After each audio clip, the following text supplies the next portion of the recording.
Hi, everyone. Happy Wednesday to you all. My name is Rana Nemat Allah, and I'm a manager of cities for communities building youth futures at Tamarack Institute.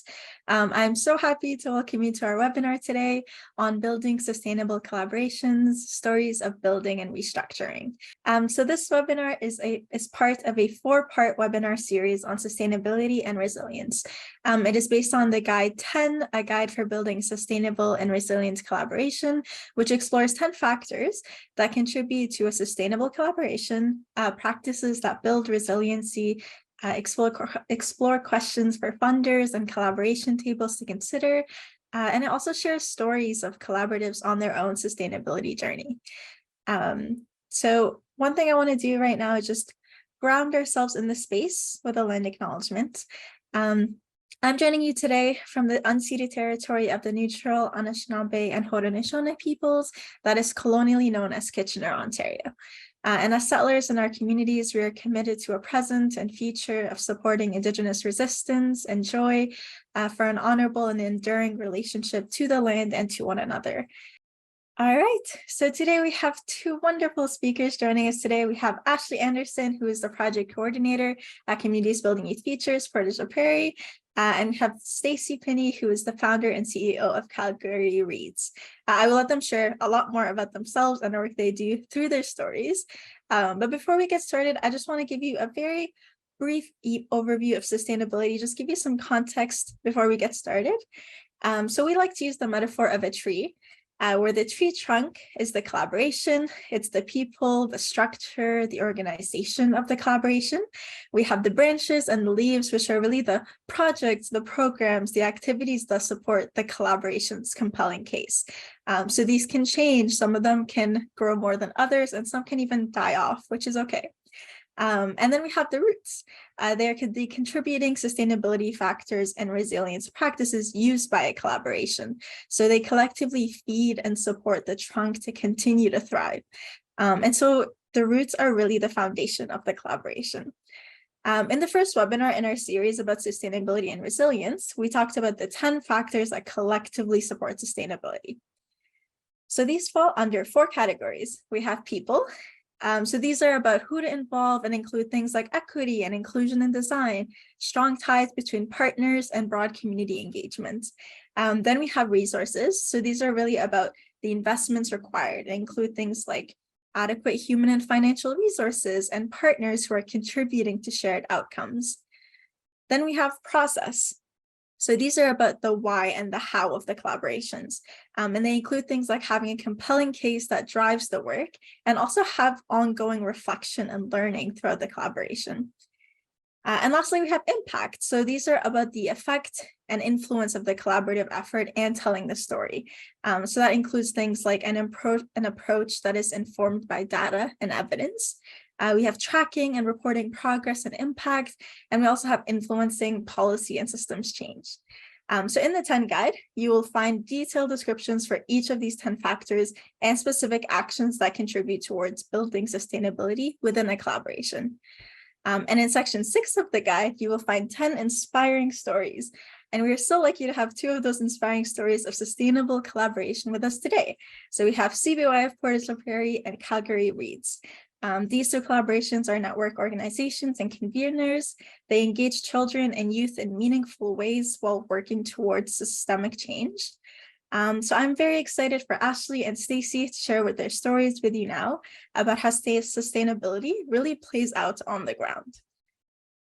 Okay, so we can get started with our first question. So please just tell us a little bit about your collaboration. So really about who you are, what you seek to do, some things that you're currently focusing on doing. Why don't we start with Steacy? Thanks everyone for being here to listen to our stories, and I'll tell you a little bit about mine.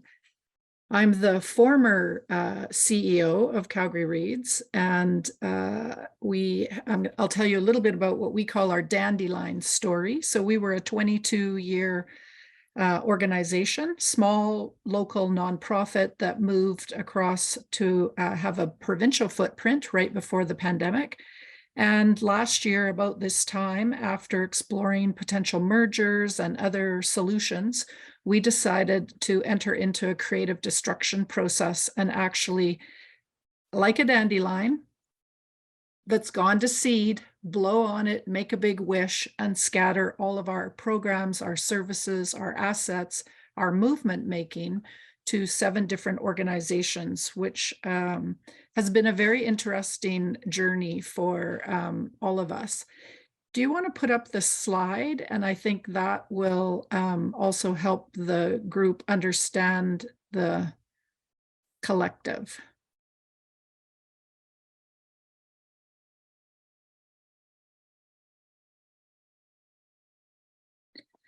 So like a dandelion, there's stuff going everywhere, and we have come in multiple forms. And Calgary Reads, I would say, has come to realize that we were a small organization, but maybe we really played a role of field catalyst. And I find that an interesting analogy when you're talking about dandelions and making wishes, and our belief that very small seeds are what really transforms systems.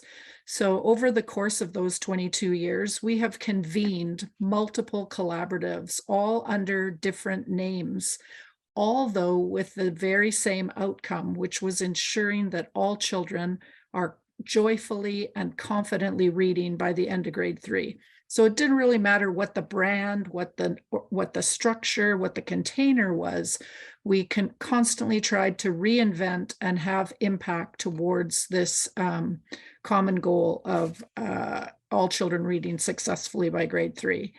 And the Calgary Reads, which was at the heart of many of these initiatives, is now the one piece that will no longer exist any day now. And so I've transitioned from being a CEO of an organization to now having this beautiful job of being a change maker in residence at Mount Royal University. And over the next 2 years, we're going to be studying the dandelion strategy and really trying to understand what structures might actually be the most sustainable for collaborative work. And I'd say we are asking this really big question of what will the legacy be of Calgary Reads and all of this collaborative work that we have entered into. So that's a little bit about me, and you'll learn a little bit more through the course of today. Thank you so much, Steacy. And that is a beautiful strategy to look at through your story. I think the dandelion visual is very interesting. Ashley, how about you? Hi, I don't have a funky slide, but I do really like Stacy's. So I work for Communities Building Youth Futures in Portage la Prairie. We focus on improving graduation rates. We boost post-secondary rates, youth wellness, mental health, education, and employment. So our story in the 10 guide is about the Roving Campus. And the Roving Campus is an experimental education classroom. It's dedicated to breaking down barriers for students and providing them with future life plans that align with their goals, wants, and needs. The Roving Campus takes students who are non-attenders and uses elements of the prize and a credit-based system to have around a 95% graduation rate. The Roving Campus is a classroom that moves, provides lunches and laptops. The Roving Campus addresses barriers of the students, and they will do things like all students get free certifications, and they set up the students for a future that a high school system doesn't set them up for. CRUF is currently focusing on how to set a legacy of youth engagement by doing things like challenging the city, and how to recruit a youth engagement strategy, and using multi-sectoral approaches to have our foundation exist in permanent capacities. Thank you, Ashley. I think it's so great to see between both your organizations that connection between meaningful and authentic engagement with youth and with children. So I'd actually love to hear more about that within your answers as we move on as well. Okay, next question is, what does sustainability mean to you? How does your collaboration define it? Steacy. I think initially and through all these decades, we've just called it, we've defined it as being able to stay alive and flourish and continue to grow our network. I did find it really interesting when I looked at the 10 guide, and I'm just going to read, because for the first time ever, I found a definition that helps me really pull apart resilience and sustainability. And even though we use those words all the time, I think they're often used interchangeably, and to think about them through different lenses was really helpful. So on page 12 of the guide, it says resilience focuses on the internal conditions related to collaborative health and well-being. So how are we as individuals, how are we continually building a good collaborative? And then sustainability is focused very much on the investments from the outside and the outcomes that we're hoping to have impact upon, lasting impact upon. And I think it's very important for, and I'll be taking, I hate to say that we're a story in the guide, and I had not read the guide from beginning to end until asked to be on this panel. But we had shared the guide, and I hope that everyone in our new collaborative and new network is understanding the distinction between these two words, because it's important to be attentive to internal and external conditions. That's awesome. I'm glad to hear that really resonated with you. Ashley, how about you? I think the way that we define sustainability is sort of like sustainability means inclusion, collaboration, like pushing boundaries, evaluating in the present and what always exists at the present, and how the present becomes the future. We focus on things like system change, policy movement, continuous ongoing learning, and molding and adjusting. So the world is always changing, and we know that youth are our forefront, and we tend to think of sustainability as like a concept of forever, but I think of it more of as a concept of developing with the current times. That is a very beautiful way to put that. Thank you, Ashley. Okay, our next question is, what do you think are some of the key factors that have led to your collaboration and your work being sustainable? Now we can do this popcorn style, just get started, whoever would like to go first. How about you go, Ashley, this time? I can do that. So we sort of think of like equity and inclusion at the forefront, but also really on developing relationships. The Roving Campus builds strong ties between its actors, teachers, students, community members, family members. The Roving Campus develops relationships, and that's its sort of biggest achievement. Meeting with parents and developing relationships, which allows them to meet the students' barriers and where their barriers are, rather than making students overcome those barriers. I think it's often forgotten that students face barriers before class and outside of class and during class and after class that the school system doesn't consider. And so I think that developing those relationships and addressing those barriers is really what we're thriving with right now.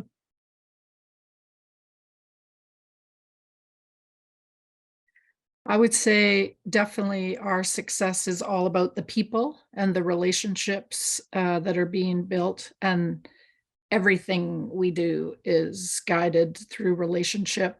In our case, it didn't matter, the people that we gave the Little Red Reading House to and a van and our programs were all long-term trusting relationships and working people to people rather than organization to organization has really been very successful.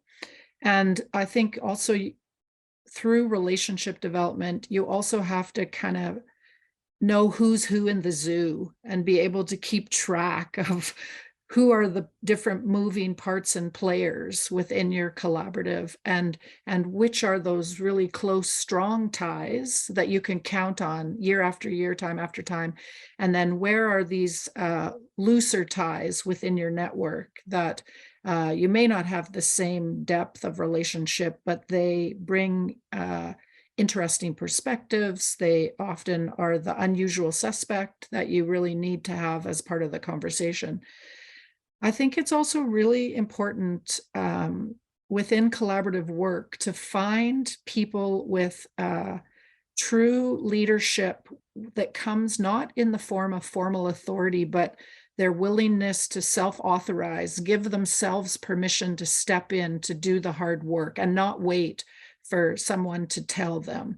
And without personalities and people who have the courage and the tenacity to stay in the game, you don't form those strong ties. You pretty quickly come to know, who can I count on within this collaborative to do what they're going to say what they're going to do. And yeah, it's all about the people.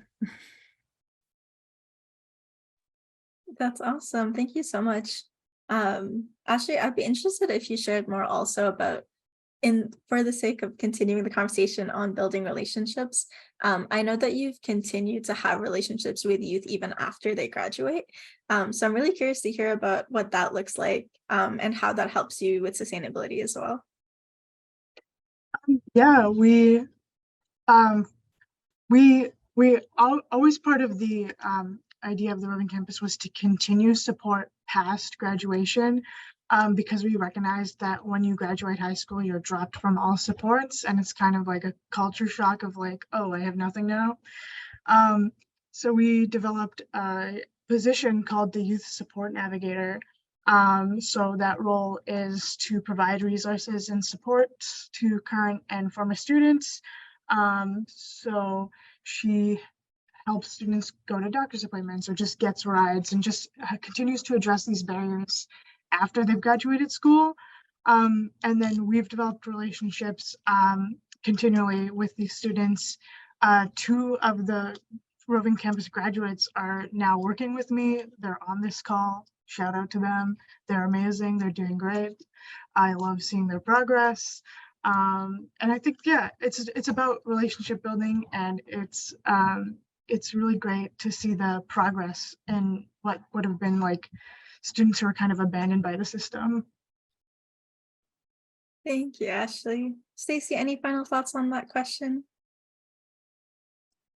Most of our clients, if you will, are, in the first 2,000 days of their life. So they haven't even got to school, or they're in grade 1 and 2, beginning their reading journey. So we very rarely have the beautiful opportunity that Ashley has to stay connected to these young children, or to hear the impact of what a book or an organization might have brought to their life. So I'm very envious, Ashley, of the longevity of the relationships with your stakeholders and your clients.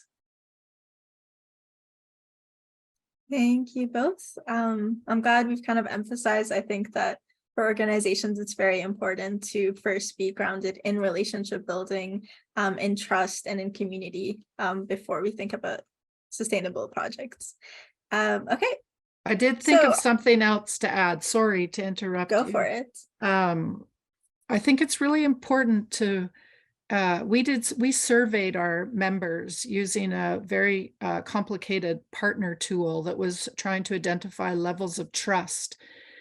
And it was really hard for people within big systems like our health system to fill in the survey or to identify as an individual.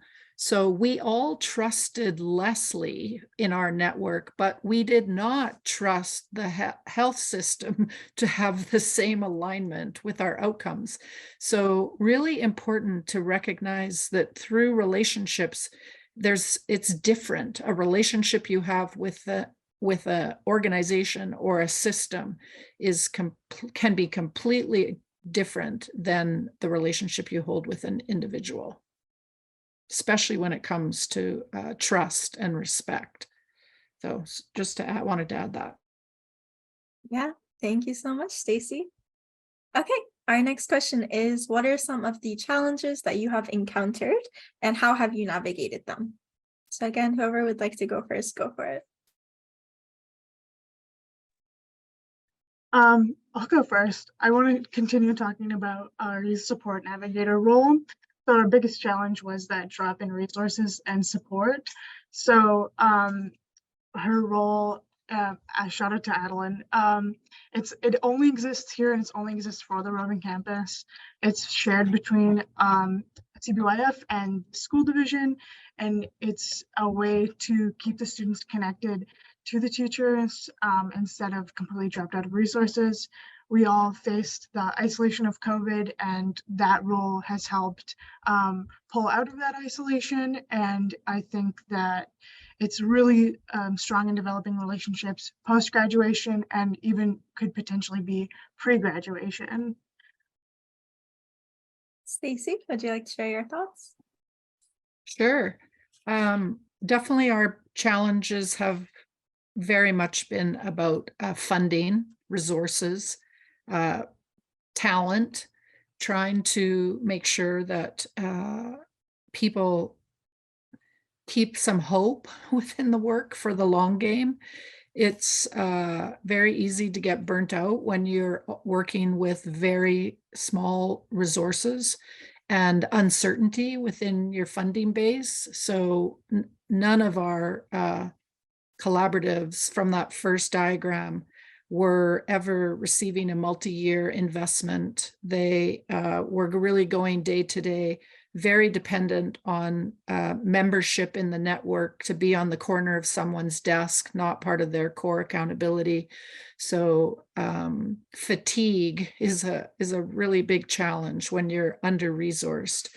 I think the other thing too, when Calgary Reads existed, I feel we sometimes didn't get the depth of engagement because people had in their back of their mind, oh, Calgary Reads will do that.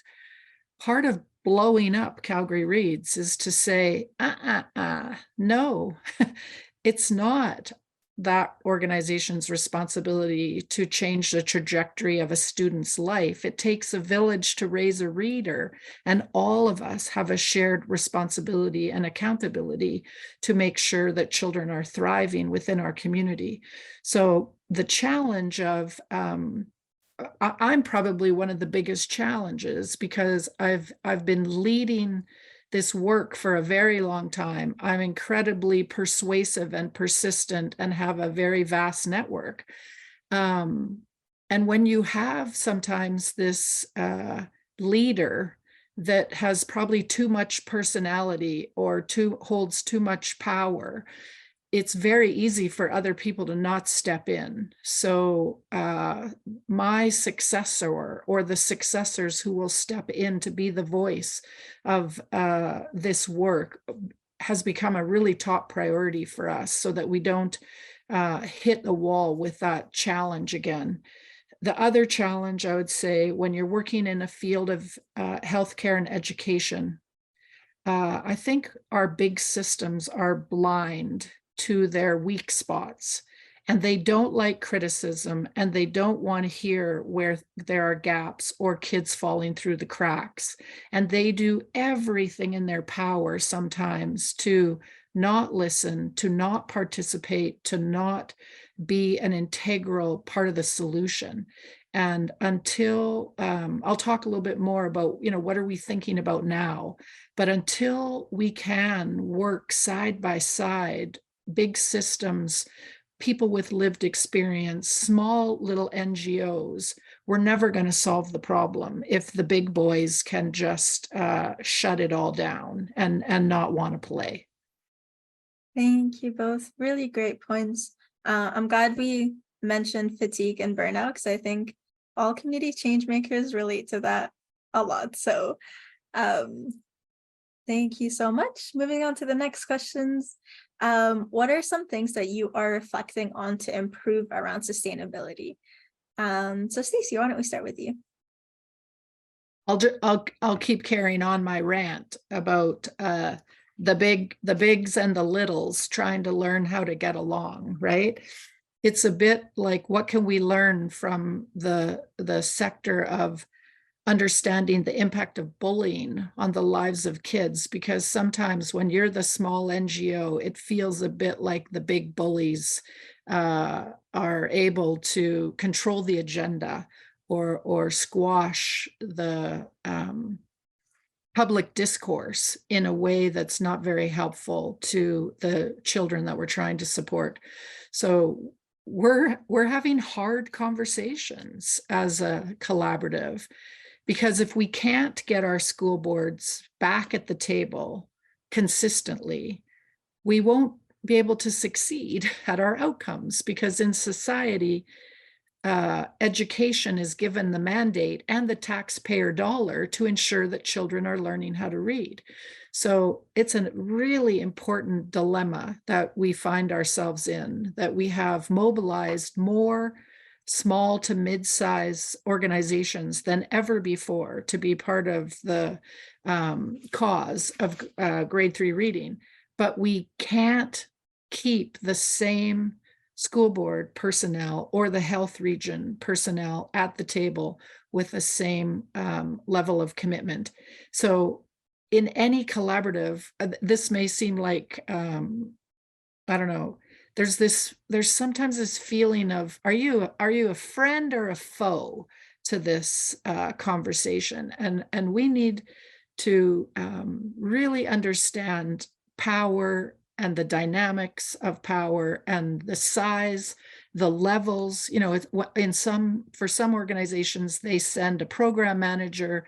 For other organizations, they send the superintendent of schools. So that's hard to navigate conversations where there isn't some equality between levels of influence, even within the organization. So this big and little is where my head's very much at. And we strategically chose 2 universities to give assets to, 2 national literacy organizations, and 3 small local organizations, so that we can play with the dynamic of which are more successful, or can we actually force these guys to talk to each other by virtue of them receiving Calgary Reads assets. And then I think forever, it's how do you transition leadership over time? And how do you keep a strong and committed and engaged membership for your network? And I don't know, I'm going to have to keep reading the 10 guide over and over again to get the answer to those questions. Awesome. Ashley? I definitely echo what Steacy is saying. We have CBYF currently has around 9 months left of funding, so we're kind of running to the finish line. And so we're thinking about sustainability, and we're reflecting on what our collaboration needs and what our work needs, and is it us? Can our advocacy be sustained beyond our pilot due to things like relationship building and our multi-sectoral collaboration? Can we continue a youth-based ideology? And with the Roving Campus, we are focusing on how do we get the school division to take over the Roving Campus completely and still have the policy of what it is and how it works, and not just going into back to regular school. Thank you both for those reflections. I do recommend checking out the sustainability self-assessment tool. It's really useful for guiding people through this process of reflection and action planning. I'm sure someone will put that link in the chat. Thank you. Okay. And our next question is, what is next for your collaboration? Ashley, why don't we start with you? Our next steps are discussion with our leadership tables to keep ideas going past the end of the pilot and what we would keep going, placing responsibility on permanent leaders in the community, and we're also focusing on scaling our Roving Campus. So we originally started with just grade 12. We now have grade 10 and 11, and we've also expanded to 2 communities. Digby is looking on scaling up, and we now have 2 new teachers in our school division teaching the Roving Campus project, and we're looking at policy level changes for scaling up too. Perfect. And Steacy, what's next for you? For us, I like to say we are not going to be nice anymore.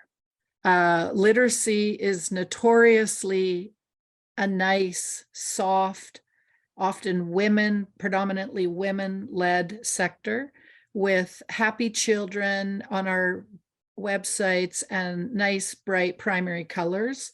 So we have we are kickstarting a new community-wide campaign that's called Left Unread.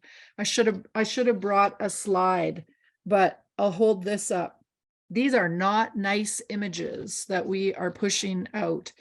There is urgency to this issue following the pandemic. And so we have embedded the advocacy, the hoped for policy work within our poverty reduction strategy, which is also not nice to think about.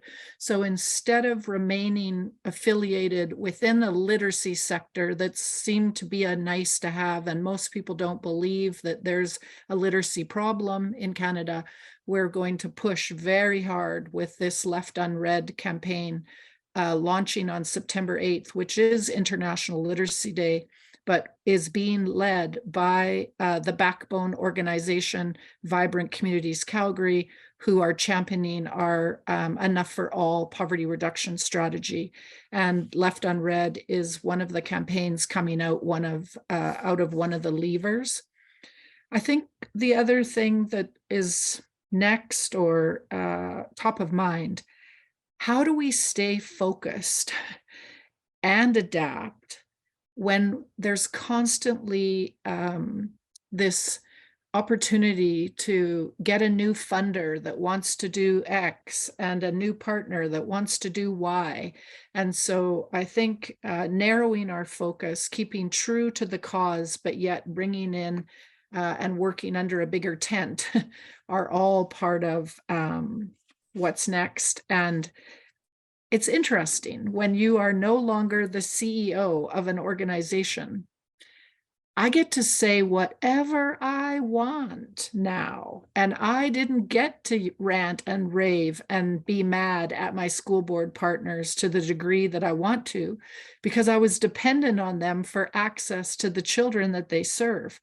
As a free ranger now with no official ties to an organization, I want more and more angry grandmothers like myself to join our reading revolution and fight for the rights of their grandchildren who are not getting the literacy into their lives in the way that they need. And so I think it's going to be an interesting road ahead as we try to mobilize and encourage people to just get involved and vote and put up a lawn sign that says too many kids are left unread. Amazing. Thank you both so much. So now we will take some time to take some questions from the chat. So I already say to you, I'll get started with them, but please feel free to keep adding questions and hopefully we will get to some of them. So the first question is for Steacy.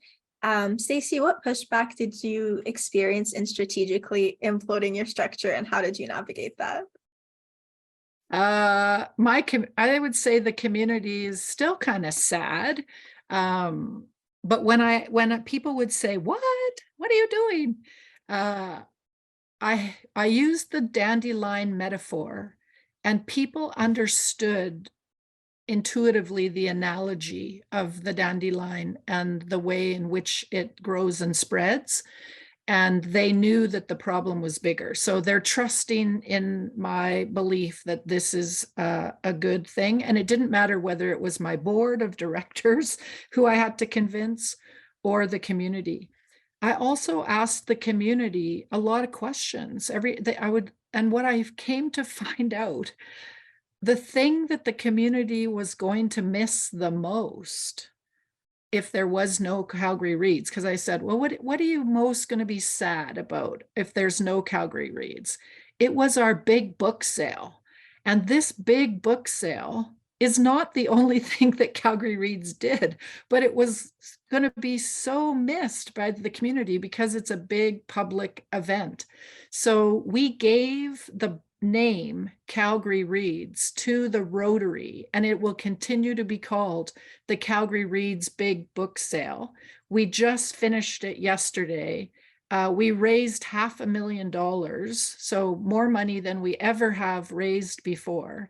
And this will ensure sustainability for our Calgary Reads seeds, and the proceeds will be shared with our community. And instead of funding a single organization and the work that we did, it will be spread across the community, and that's a good thing. Yes, I think we can all agree that is a very good thing. Thank you, Steacy. Question for you, Ashley. So if funding didn't continue for the Roving Campus or the school board doesn't pick it up, how might Portage la Prairie sustain what the campus does or parts of it? The Roving Campus is pretty sustainable. It's existing in the school division right now. So if CBYF was just wiped away today, it would still run and exist. It would just have less like certifications and sort of that building to the future. It would be more like, this is how you graduate high school. But our goal is to provide that and get the school division to take it all over. So we're doing things like a return on investment to show the school division and other funders in the community how the Roving Campus is actually saving money in the long term by investing money into it. And that's sort of one of our big tools right now that we're working on to create it and make it sure it's sustainable. It could sustain in its current capacity, but it would just be a skosh different. And we want to keep it and keep expanding it. So our current idea is the return on investment, show everybody what they're actually saving by investing in us. And yeah, I think that should work. Thank you, Ashley. Now a question for both of you. When should we start thinking about sustainability? From day one and every day. Yeah, I think that your sustainability needs to start with the original ideas. If you're not thinking about how it will remain in the future, then what is it affecting? Can I give a book recommendation while we wait this is my main job, is to tell people what they want to read next. So yes, I have two. This is my current favorite right now, and the whole world could change if we understood what Damon is teaching all of us around how to make big things happen in community. It is a fantastic read and worth, I would say, doing a book club with your collaborative to really unpack this book and discuss how do we build wide bridges and how do we make sure there's redundancy within the system. And it's amazing. And then because I have this new role, I needed to read up on what is a Changemaker. And so this is a really great book that reminds us that we all are change makers in our own way. And so I highly recommend both these books. Thank you so much, Steacy. All right, we got some other questions. This is from Brenda. How have you handled if there's an unhelpful person in your coalition? I try to provide food and wine at many meetings because there's something about gathering people to socialize that even the most unhelpful person in your collaborative can feel the generosity that comes when you make sure that people are well nourished within your collaborative. So that's part of my strategy. Chocolates, wine, all those things that bring out the best in people. I think that we often find the person who is the least helpful usually has the loudest voice. And it's more about focusing on the other voices at the table. So if it's just one person, everybody else at the table is probably supporting the ideas that they're shutting down. So it's sort of about collaborating and supporting each other within that group, and just sort of like letting them know, like, actually, we're doing this. It's about being confident and assertive, usually. and having that talk with them and being like, okay, this is not helpful, but we want you to stay on the table. Appreciate you doing that. This is what we're doing. I love that. Thank you. Okay, so this was from Adrian. He said, Stacy's comments about resource sustainability resonated with me. I would love to hear more thoughts about finding ways to replace yourself, build the capacity of those around you, and create space for yourself to move on. So Stacy, you can start, but I'm sure Ashley can incorporate into this as well. Yeah, I mean, in terms of the resources, we tried, when we closed Calgary Reads, we actually had never had more money than in our life. So many people think you close an organization or the roles change or the structure changes because you've run out of resources. I highly recommend to people, if your collaboration is considering a change of whatever kind, make sure you're doing it from a place of strength, not from a place of scarcity or starvation. And this will give you much more power and influence to ensure sustainability and a legacy as you go forward. I think too, every nonprofit needs to put itself out of business if they can no longer deliver on its mission. And so often this is not what happens. And so people need to have the wisdom to say, we ran our part of the relay for 22 years, and now something different or someone else can carry on this important race to reading that we're trying to run. And I see my job now as a person to be of service, to share my story as a leader in the sector, to share Calgary Reads' story as honestly and as meaningfully as I possibly can, so that the next form, in whatever way it takes, someone or some other organization is going to benefit from the lessons that we learned along the way. And that's all that human beings can do, is run our little bit that we have on earth and be willing to encourage the next people to come along too. I find that we're doing a similar thing with us and our funding potentially running out soon. One of our biggest dreams and hopes in replacing ourselves is creating a youth hub in town. So that would be permanent existing resources, at least on a 5-year model. And it would be sort of like a wraparound support center for youth. And we could basically house everything that we're doing.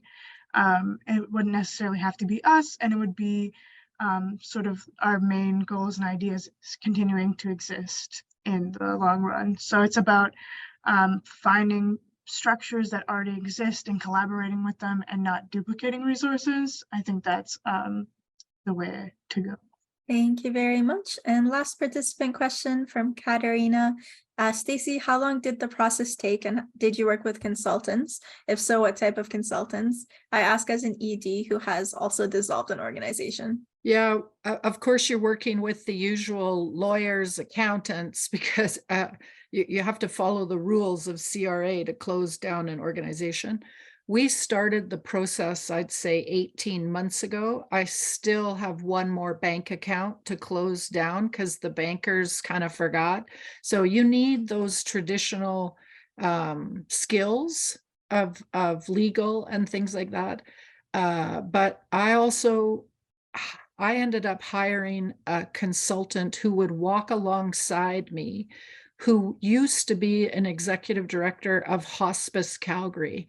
And I said to her, this is a grieving process for our community, for myself, for all the schools. Like it was a big ordeal. And I said, I can't, you know what it feels like to walk the very lonely life that an executive director has. I need somebody to make sure to hold me accountable and for my own grief to not get in the way of doing the right thing for our community. So I am so grateful to the consultant that I hired to help me over the course of the year, just make sure it was done respectfully and thoughtfully and in the best interests of the children that we try to serve. And I'm just really grateful. And that's not the kind of usual talent that is involved in dissolution. I should also say that we are writing a case study about the dandelion strategy, because I do think people need to look at things other than mergers or complete dissolutions. It's not so black and white. This dandelion thing is something in between. So we will be releasing that report in the fall. And so if anyone wanted to reach out to me to learn more about the dandelion story and the lessons that we've learned, please don't hesitate to do so. Happy to share. Thank you so much, Steacy. And just to close us off, a question for both of you. What advice would you give collaborations looking at their sustainability right now? So Ashley, why don't we start with you? Sure. So I think like a structure or an institution can be permanent but not sustainable because it outlives its lifespan and becomes irrelevant, and in some cases even problematic. Becoming sustainable is about creating, reviewing, and updating ideas, policies, and structures with the times. We don't know our future, but we do know our ideologies won't be the same. So we need to be flexible enough to create and sustain in the future. My advice would be, imagine that you are in kindergarten again, and that's what it's like to be in a collaborative. You need to learn how to hold hands, have snack together, play. Don't forget to go out and have fun, take recess every once in a while, and never, never, never give up hope. Thank you both so much. We do have a new question. I think we have time to answer it, so we'll just do it. So can Steacy share how she might approach her upcoming work? Has she thought of a plan for how to review and reflect? What tools might she use? I'd love to hear both of your answers on that, like as you're thinking about reflecting on impact and storytelling and evaluation. This is not a cheeky answer, but it will sound like one. Go to the beach. I'm spending a lot of time in Mexico. And by pulling yourself out of the community, out of the environment, that's how I have best found space to very intentionally reflect. I'm a voracious reader and journaler. And I think documenting your feelings, your processes, the people is really important. So I am spending, this is also the privilege of semi-retirement, I guess. I'm spending a lot of time in the winter in Mexico, and in the summer, I'm sitting on the dock in Vernon. Find your special place where you can get not distracted and really dive into writing down everything you're thinking and learning and feeling. When we're thinking about our upcoming work and reviewing and reflecting, we took the time to document ideas, challenges, and wants and needs previously when we started our collaborative and our groups, so we can easily go back and review and reflect those. We have set up things like surveying our youth to show us the changes that we've created in the community. And we can also just like go through the Roving Campus, and we survey current students every year and ask them their experiences and what's happened since they graduated or since they started the program. And I feel like that's that data collection is really setting us up for success. Wonderful. Thank you so much. Angela says to the beach then. Thank you for inspiring that, Steacy. Okay, so before we head off, just like any final thoughts, ideas, insight, just anything you want to leave our audience with before they head off. I would just say thanks for making time to be here today. And we will all somehow figure this out if we keep in conversation with each other, and we keep listening to podcasts and reading books and listening to webinars. It's hard work, so always continue to be open to learning. Yeah, and I think with that, continue to remain uncomfortable and push boundaries, because if we're comfortable, we're not pushing boundaries and we're not going anywhere. So remain uncomfortable because you're doing great. Thank you very much. So much amazing insights. And I just want to thank you both so much for sharing your stories with us today. And also thank you for your passion for sustainable action and change. It is so amazing to see. It's amazing to see how you're both doing it differently, sometimes doing it in the same way. So thank you. And thanks to all of you for being here and engaging with our speakers.